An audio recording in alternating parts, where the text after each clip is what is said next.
Vaccine पर रूस ने दी सबसे बड़ी गुड न्यूज। जल्द ही आम लोगों को मिलेगी कोरोना वैक्सीन। दोस्तों, पिछले 9 महीने से कोरोना ने दुनिया का हाल बेहाल कर रखा है। कोरोना ने पूरी दुनिया में कहर बरपा रखा है। ऐसे में लोग उम्मीद कर रहे हैं कि जल्द से जल्द कोरोना वैक्सीन आए ताकि थोड़ी राहत मिल सके।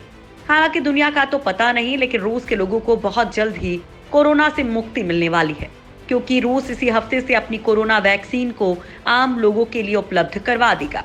रूसी न्यूज एजेंसी तास के मुताबिक रशियन एकेडमी ऑफ साइंस के डेप्यूटी डायरेक्टर डेनिस लोगुनोव ने बताया कि स्पुतनिक वी वैक्सीन को स्वास्थ्य मंत्रालय की अनुमति के बाद इस्तेमाल के लिए जारी किया जाएगा। मंत्रालय इस वैक्सीन का टेस्ट कुछ दिनों में शुरू करने जा रहा है और जल्द इसकी अनुमति हासिल कर ली जाएगी। इस वैक्सीन को मॉस्को के गामलेया रिसर्च इंस्टीट्यूट ने रूसी रक्षा मंत्रालय के साथ मिलकर एडिनो वायरस को बेस बनाकर तैयार किया है। एक रिपोर्ट में कहा गया है कि आम लोगों को वैक्सीन देने की एक निश्चित प्रक्रिया है और वैक्सीन के बैचेस को 10 से 13 सितंबर के बीच इस्तेमाल करने की अनुमति दी जा सकती है। लोगुनोव की माने तो वैक्सीन के वितरण में ऐसे लोगों को प्राथमिकता दी जाएगी जो उच्च जोखिम वाले समूह में आते हैं। वैक्सीन को लेकर भारत रूस में बातचीत जारी। रूस की कोरोना वैक्सीन की सप्लाई और उत्पादन को लेकर भारत और रूस के बीच कई स्तरों पर बातचीत चल रही है। भारत में रूस के राजदूत निकोलाई कुदाशेव ने बताया कि वैक्सीन को लेकर मॉस्को और भारत सरकार के बीच कई स्तर पर बातचीत हो रही है। इसमें वैक्सीन की आपूर्ति, विकास और उत्पादन जैसे मुद्दे भी शामिल हैं।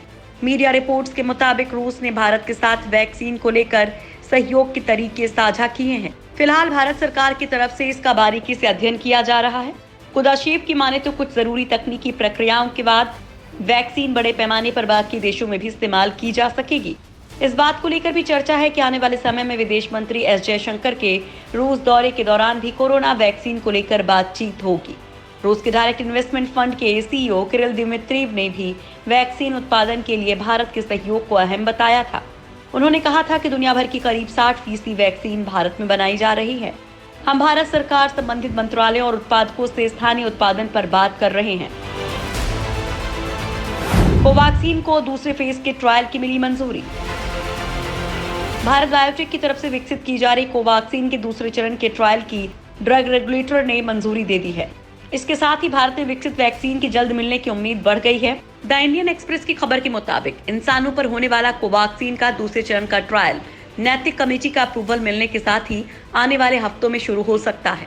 3 सितंबर को joint drug controller doctor S ईश्वरा रेड्डी ने भारत बायोटेक को भेजे पत्र में बताया था कि एक सब्जेक्ट एक्सपर्ट कमेटी कंपनी के दूसरे चरण का ट्रायल शुरू करने की अपील का अध्ययन कर रही है।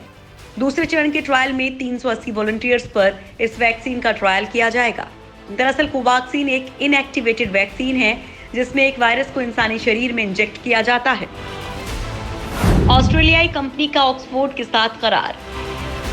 दोस्तों, इस समय दुनिया में ऑक्सफोर्ड और एस्ट्राजेनेका की वैक्सीन रेस में सबसे आगे चल रही है।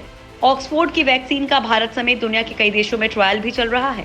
अब ऑस्ट्रेलिया की फार्मा कंपनी CSL लिमिटेड ने एस्ट्राजेनेका और ऑक्सफोर्ड यूनिवर्सिटी के साथ मिलकर वैक्सीन निर्माण करने पर सहमति जताई है।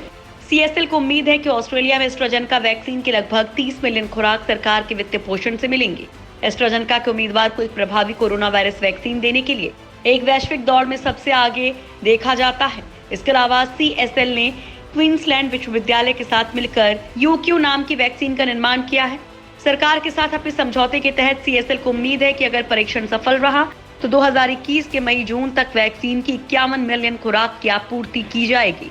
फिलहाल संभावित वैक्सीन क्लिनिकल परीक्षण के पहले चरण में है।